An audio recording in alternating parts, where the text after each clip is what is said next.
और जो मैंने कानों से सुना था उसके बाद मैं इतनी हैरान रह गई थी कि जितनी जिंदगी में कभी नहीं हुई थी। मेरे पास बस एक ही रास्ता था, मुझे पता लगाना था कि मेरा देवर क्या कर रहा है। वो रोज सुबह गधी का दूध क्यों पिया करता है। मैंने अपनी जिंदगी में कभी इतना अजीब इंसान नहीं देखा था जितना अजीब इंसान मेरा देवर था। और अजीब बात तो ये भी थी कि वो बहुत ही कम उम्र था, लेकिन उसकी हरकतें बहुत ज्यादा मशकूक थी। जब मेरी शादी इस घर में हुई तो शादी की रात मुझे मेरे शोहर ने कहा, मैंने अपने भाई को अपनी औलाद की तरह पाला है क्योंकि मैं उससे पूरे 12 साल बड़ा हूँ। तुम भी उसका हमेशा ख्याल रखना क्योंकि हमारी अम्मा इस दुनिया में नहीं है। मेरे ससुर भी थे और मेरी एक ननंद भी थी जिसकी शादी हो चुकी थी, लेकिन उसका घर बिल्कुल इसी गली में था, इसीलिए वो अक्सर आती जाती रहती थी या फिर अपने बच्चों को यहाँ छोड़ जाती थी। घर में रौनक लगी रहती थी। ऐसी बात नहीं थी कि घर अकेला था। मेरा शौहर बहुत अच्छा था, लेकिन एक दिन मेरे देवर ने एक ऐसी हरकत की जिसकी वजह से सब बर्बाद हो गया। उसकी हरकतें काफ़ी अजीब थी। वो मुझे देखकर बहुत ज़्यादा खुश था और खुश तो खैर सभी लोग थे क्योंकि सबका कहना था कि ये इस खानदान की सबसे खूबसूरत बहू है। किसी के घर में भी इतनी प्यारी बहू तो क्या बेटी भी नहीं है, क्योंकि ये लोग ज़रा गरीब थे और गांव के थे। अभी भी उनके घर में गांव वाली रिवायत चल रही थी। मेरे शौहर के पास तो बड़ा फ़ोन भी नहीं था, उसके किराने की दुकान थी। वो कहता था, मैंने बड़े फ़ोन का क्या करना है, सारा दिन तो लोगों को सौदा बेचते ही गुजर जाती है। वैसे भी मेरे पास तो फ़ोन देखने का टाइम भी नहीं होता है। मेरे पास फ़ोन था, लेकिन उसे मेरे फ़ोन में कोई भी दिलचस्पी नहीं थी। ये लोग काफ़ी सादा तबीयत के थे। मेरा देवर भी बहुत खुश था, जैसे कि घर में होता है जब नई बहू आती है तो अगर नंद या देवर उम्र में थोड़े कम हो तो वो आगे पीछे फिरते हैं। ये भी मेरे बहुत नाज नखरे उठा रहा था और मैंने भी सोच लिया था कि हमेशा उसका ख्याल रखूंगी। छोटा है तो उसका इतना हक तो बनता है। फिर जब मैंने घर के काम करने शुरू किए तो मैं सुबह उससे पूछती थी कि वो नाश्ते में क्या खाएगा। वैसे तो उस घर में चाय के साथ पराठा खाया जाता था, लेकिन कभी कहता कि मुझे आमलेट बना देना, तो कभी कहता मैंने वो वाला अंडा खाना है जो ऊपर से गुलाबी रंग का होता है, यानी कि हाफ फ्राई। मैं उसकी छोटी छोटी फरमाइश को मान लेती थी और वो इसी में खुश रहता था। लेकिन एक दिन वो एक अजीब सी चीज घर में लेकर दाखिल हुआ और हम लोग हैरान रह गए। यहाँ पर गांव का माहौल तो जरूर था, लेकिन इस चीज का यहाँ क्या काम था। वो एक गधी थी। आजकल गधी भी कौन सी सस्ती मिलती है। वो काफी सारे पैसे देकर उसे खरीद लाया था। उसने कहा कि मैंने ये पैसे खुद जमा किए थे और मैं इसको इसीलिए लेकर आया हूँ ताकि रोज सुबह इसका दूध पी सकूं, क्योंकि लोग कहते हैं कि इसका दूध पीने से मर्द का कद लंबा हो जाता है और वो ताकतवर भी हो जाता है। मुझे जल्दी जल्दी बड़ा होना है। सब लोग मुझे बच्चा समझते हैं। उनकी बातों पर सब लोग हंस रहे थे कि ये तो वाकई बच्चा है। लेकिन मेरे ससुर ने कहा, ठीक है कोई बात नहीं, अच्छा हुआ कोई काम की चीज ले आया है। लेकिन एक बात मुझे काफी अजीब लग रही थी। फिर मैं उसके बारे में खुद भी अच्छी तरह जानती थी। मुझे लगता था कि शायद हराम जानवर का दूध भी हराम ही होता है। गधी का दूध बीमारियों में तो जरूर इस्तेमाल किया जाता है, लेकिन इस तरह से बिला वजह गधी का दूध पीना मुझे ठीक नहीं लगा कि ये कोई अच्छी बात थी। मैंने अपने देवर को इस बारे में समझाकर क्या करना था। उसे पता होता तो वो लेकर ही नहीं आता। शोहर से बात की तो शोहर ने कहा कि उसके पीछे मत पड़ो, नहीं तो लड़ाई हो जाएगी। अगर बाबा ने ये बात मान ली है तो फिर यही होगा। अगर वो उसे रोकते तो फिर वो रोक सकते थे। जब उन्होंने नहीं रोका तो हम रोकेंगे तो लोग बातें करेंगे, कहेंगे कि बहू आई है तो छोटे देवर के पीछे पड़ गई है। वैसे भी ससुराल में अकल बांटना गुनाह ही समझा जाता है। इसीलिए मैं भी खामोश हो गई और मैंने कहा, ठीक है। सुबह सुबह ही मैं उठ जाया करती थी। सबका नाश्ता बनाना होता था। सबसे पहले मेरे ससुर घर से निकल जाते थे और उसके बाद मेरा शौहर जाकर पहले टाइम दुकान खोलता था। यहाँ लोग सुबह ही जाग जाते थे और बाजार से खरीदारी करने के लिए आ जाते थे।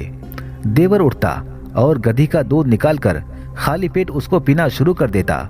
मुझे तो दूर से ही देखकर ये अजीब लग रहा था, लेकिन शौहर ने कहा था कि मुझे इस मामले में बोलने की जरूरत नहीं है, इसीलिए मैं खामोश थी।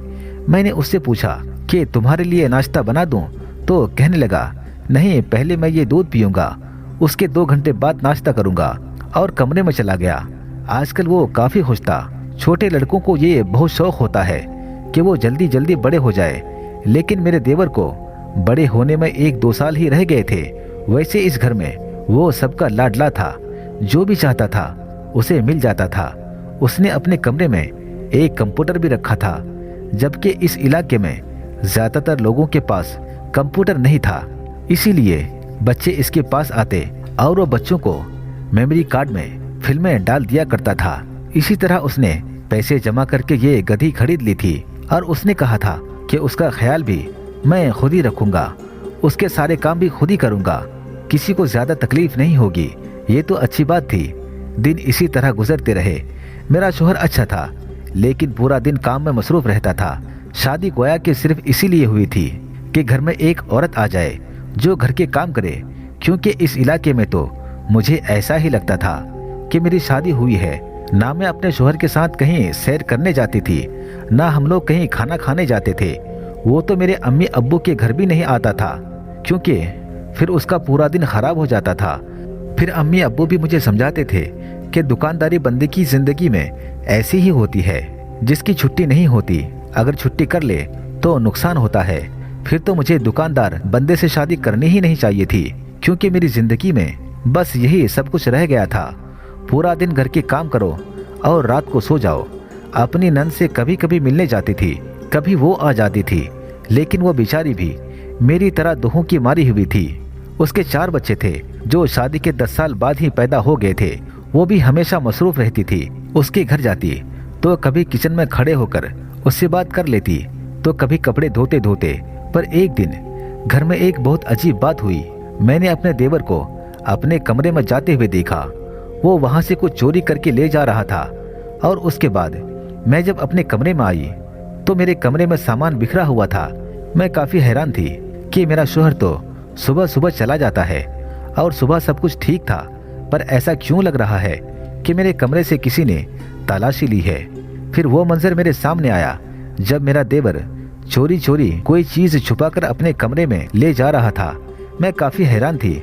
अपनी चीजों को चेक करने लगी कि मेरी कौन सी चीज गायब है। अभी शादी हुई थी तो मेरे पास काफी सारी चीजें थी, और मुझे याद था कि मैंने कौन सी चीज कहाँ रखी है। मैं कोई 4 बच्चों की माँ थोड़ी थी जो चीज रखकर भूल जाती। इसीलिए मुझे पता था कि मेरी कौन सी चीज किस जगह पर पड़ी है। चीजें तो सारी कमरे में ही थी। फिर ये तलाशी लेने का क्या मकसद था। खैर मैंने कहा कि छोड़ो, बच्चा है, उसे कुछ पूछूंगी तो कहेगा कि भाभी मुझ पर इल्जाम लगा रही है। लेकिन जब मैंने उसके कमरे की सफाई की तो वहां पर कोई ऐसी चीज दिखी जिसको देखकर मैं हैरान रह गई। वो चीज कोई और नहीं बल्कि मेरी तस्वीर थी। ये मेरी शादी की तस्वीर नहीं थी, बल्कि मैं अपने घर से अपनी कोई तस्वीर लाई थी। इस तस्वीर में मेरे चेहरे का बहुत ही क्लोज शॉट आया था और मैं बहुत ही ज्यादा खूबसूरत लग रही थी। मैंने तस्वीर वापस वहीं रख दी और सोचने लगी कि उसने मेरी तस्वीर को क्यों उठाई है। रात को सब बैठकर खाना खा रहे थे। मेरे ससुर और मेरे शोहर भी मौजूद थे। मेरी ननद भी आई हुई थी। जब मेरे ससुर ने मेरे देवर से पूछा कि भाई और भाभी पसंद आ गई है ना, तंग तो नहीं करते भाभी को, तो मेरे देवर ने बड़ी अच्छी बात की। उसने कहा कि ये मेरी भाभी थोड़ी है, ये तो मेरी माँ जैसी है। मुझे ये बात बहुत अच्छी लगी। मेरे ससुर ने कहा कि अगर आप मानो तो बड़ा भाई बाप जैसा ही होता है, और फिर बड़े भाई की बीवी तो माँ जैसी ही होती है। मेरी मानो तो भाभी में ही माँ नजर आ जाएगी। अच्छी बात है कि अगर तू इसे अपनी माँ की जगह समझता है। इस बात पर सारे खुश हो गए और मुझे मेरे सवाल का जवाब मिल गया कि उसने शायद मेरी तस्वीर इसीलिए उठाई थी। मैं भी तो एक माँ की तरह ही उसके कपड़े धोती थी, उसके लिए नाश्ता बनाती थी, उसके कमरे को साफ करती थी, और कभी कभी उसे कुछ पैसे भी दे दिया करती थी। उससे पूछ लेती थी उसे किसी चीज की जरूरत तो नहीं। मुझे मेरे सवाल का जवाब मिल गया था, इसीलिए मुझे ज्यादा परेशान होने की जरूरत नहीं थी। एक दिन मेरी ननद घर आई हुई थी। उसने कहा कि आज उसके खानदान में किसी की शादी थी। मैंने अपने बच्चों को भी अपने शोहर के साथ भेज दिया। खुद पेट दर्द का बहाना बनाकर यहाँ आ गई हूँ ताकि थोड़ा आराम कर सकूं। मैं हैरान थी कि बेचारी औरत को 2 घंटे आराम करने के लिए कितना झूठ बोलना पड़ता है। मैंने उससे कहा कि ठीक है, तुम आराम करो, मेरे कमरे में जाके सो जाओ। थोड़ी देर तो वो सोती रही, लेकिन फिर बाहर आ गई। उसने कहा कि नींद नहीं आ रही है। हम दोनों बाहर बैठे थे कि जब भी दरवाजे पर दस्तक हुई। दरवाजा खोला तो कोई बंदा वहां पर एक टोकरी देकर चला गया। उस टोकरी को देखकर हम दोनों ही आगे बढ़े। बड़ी खूबसूरत लाल रंग की टोकरी बनी हुई थी, जिसके अंदर महंगे चॉकलेट थी। एक बड़ा ही प्यारा सा आर्टिफिशियल ज्वेलरी का सेट था और एक उम्दा मोबाइल भी था। उसके अलावा छोटी छोटी चीजें थी जो लड़कियां इस्तेमाल करती हैं। इन चीजों को देखकर तो किसी भी औरत के मुंह में पानी आ जाता है। लेकिन इस बंदे को हमने कहा कि ये हमारे घर का नहीं है, हो सकता है किसी और ने मंगवाया हो। उसने कहा कि नहीं, आपके घर का ही है, किसी और ने नहीं भेजा है और ये किसी हिबा नाम की लड़की के लिए है। ननद ने टोकरी उठा ली और उसने कहा कि भाभी, तो ये आपके लिए है ना? क्या हो गया आपको? मैं तो इस बात पर हैरान थी कि ये भेजा किसने होगा। भेजने वाले ने तो अपना नाम भी नहीं लिखा था। मैंने कहा कि किसी ने भेजा होगा, लगता है भाई ने भेजा है। आज आपकी सालगिरह तो नहीं है? मैं दिल ही दिल में सोचने लगी कि अगर मेरी सालगिरह भी होती तो मेरा शोहर कभी भी मेरे लिए इस तरह से तोहफा बनाकर नहीं भेजता। इतना महंगा तोहफा मेरे लिए कैसे भेज सकता था? उसके अंदर जो फोन था वो कम से कम 20,000 का था और आज वैसे भी मेरी सालगिरह नहीं थी। मैंने अपनी ननद से झूठ बोल दिया। मैंने कहा कि नहीं नहीं, ये तुम्हारे भाई ने नहीं भेजा है। आज मेरी सालगिरह है, लेकिन तुम्हारे भाई को तो पता ही नहीं है। ये मेरी एक कजन ने भेजा होगा। वो कल मुझे फोन पर कह रही थी कि तुम कल हैरान होने वाली हो, और मैंने इसकी बात नहीं समझी थी। वो बहुत अमीर है, उसके पास बहुत पैसे हैं। मैं हैरान थी कि ये सब कुछ मेरे नाम किसने भेज दिया। मेरी ननद भी मुझे अजीब नजरों से देख रही थी, जैसे मेरी बात का पूरी तरह से उसे यकीन नहीं आया था। लेकिन बहरहाल फिर उसका मुंह बंद करने के लिए मुझे मोबाइल उसको देना पड़ा, क्योंकि मेरे पास पहले से मोबाइल था और मैं नहीं चाहती थी कि मेरा शोहर भी मुझसे सवाल करे। पूरा दिन सोचती रही कि ये सब कुछ किसने किसने भेजा है। अपने एक एक दोस्तों से बात की और बातों बातों में उनसे पूछने की कोशिश की कि उन्होंने मेरे लिए कोई चीज तो नहीं भेजी है। मेरे 2-3 दोस्त बहुत ही अच्छी थी, लेकिन वो भी कोई इतनी अमीर नहीं थी कि मेरे लिए इतना महंगा गिफ्ट सजा कर भेज दे। अगर सारी चीजों के पैसे मिलाए जाएं तो कम से कम 30,000 का खर्चा किया गया था। और सबसे पहली बात तो ये थी कि यहाँ पर इतनी अकल किसके अंदर थी कि जब किसी से कोई मोहब्बत का इजहार करना हो तो इस तरह से तोहफे भेज दिए जाते हैं। टोकरी में सजाकर खाने पीने की चीजें रखी जाती है। ये सब कुछ तो बड़े अमीर लोगों के चौंचले होते हैं। इस बात को छुपाना मेरे लिए बड़ा मुश्किल था। अगर सिर्फ मैंने ही ये सब देखा होता तो मैं इसको कहीं छुपा देती, लेकिन मुश्किल ये थी कि मेरी ननद ने देख लिया था, और वो जैसी भी थी तो मेरी ननद ही। उसको फोन भी दे दिया। अब वो हर किसी को दिखाती और कहती है मुझे भाभी ने दिया है। पता नहीं किसने ये सब मेरे नाम भेज दिया था। कहीं इस मोहल्ले में कोई और इस नाम की लड़की तो नहीं रहती जिसका नाम मेरे नाम जैसा था। और इसकी चीजें मेरे पास आ गई थी। जो कुछ भी हुआ गलती से हुआ, लेकिन ये सब कुछ तो हो गया। फिर उसके बाद कुछ दिन ही गुजरे थे कि मेरे नाम का एक और चीज आई, और उस दफा ये चीज ऐसी ही थी। अब इसके बारे में मैं झूठ नहीं बोल सकती थी कि मेरी बहन ने या मेरी किसी कजन ने मेरे लिए भेजा है, क्योंकि ये और कुछ नहीं, फूलों का गुलदस्ता था। वो भी बहुत ही खूबसूरत और बहुत ही महंगे फूलों का। उसके अंदर मेरा नाम भी था और मेरे लिए किसी ने भेजा था। सबसे बड़ा धचका तो मुझे तब लगा जब ये सब कुछ मेरे शोहर ने देख लिया, क्योंकि वह घर में ही मौजूद था और उसका कहना था कि ये तुम्हारे नाम किसने भेजा है। मैंने कहा मेरी किसी दोस्त ने भेजा है। तो मेरे शोहर ने कहा कि झूठ नहीं बोलो, तुम्हारी कोई दोस्त तुम्हारे नाम क्यों फूल भेजेगी, वो भी बिला वजह। मैंने कहा कि उसका दिल कर रहा होगा तो उसने भेज दिए होंगे। उसने कहा कि कौन सी दोस्त है तुम्हारी, बात कराओ। उससे मैं अचानक किसी से इसकी बात नहीं करवा सकती थी। अगर मैं अपनी किसी दोस्त को कहती तो वो मेरे लिए झूठ बोल देती, पर यूं अचानक तो बात नहीं करवा सकती थी।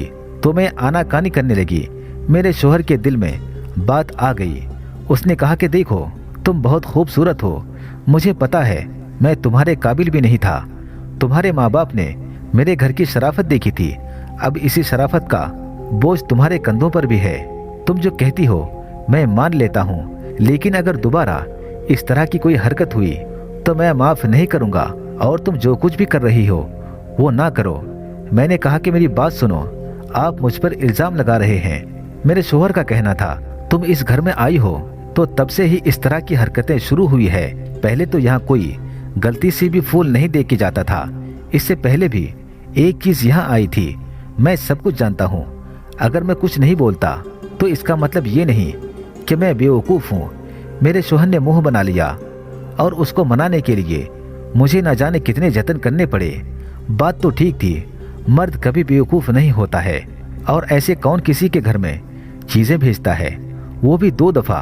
मसला ये था कि कुछ कह भी नहीं सकते थे, क्योंकि जो शख्स ये डिलीवरी करने आता था उसका काम डिलीवरी करना था।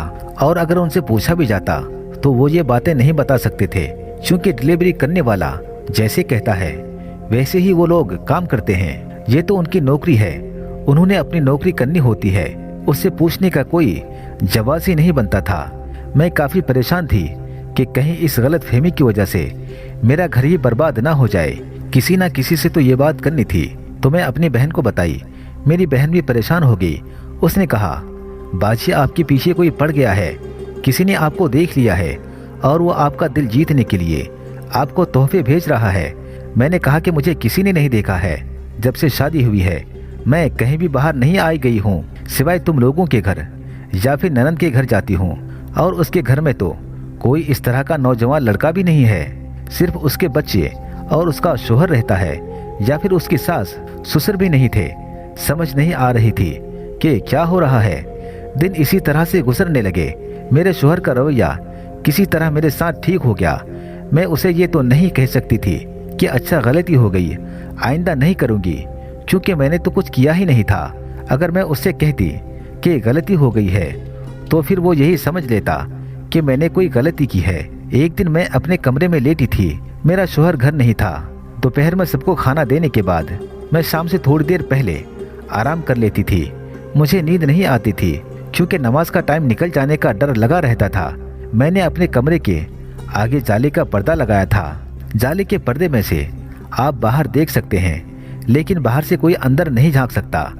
पर्दे से बाहर देख रही थी।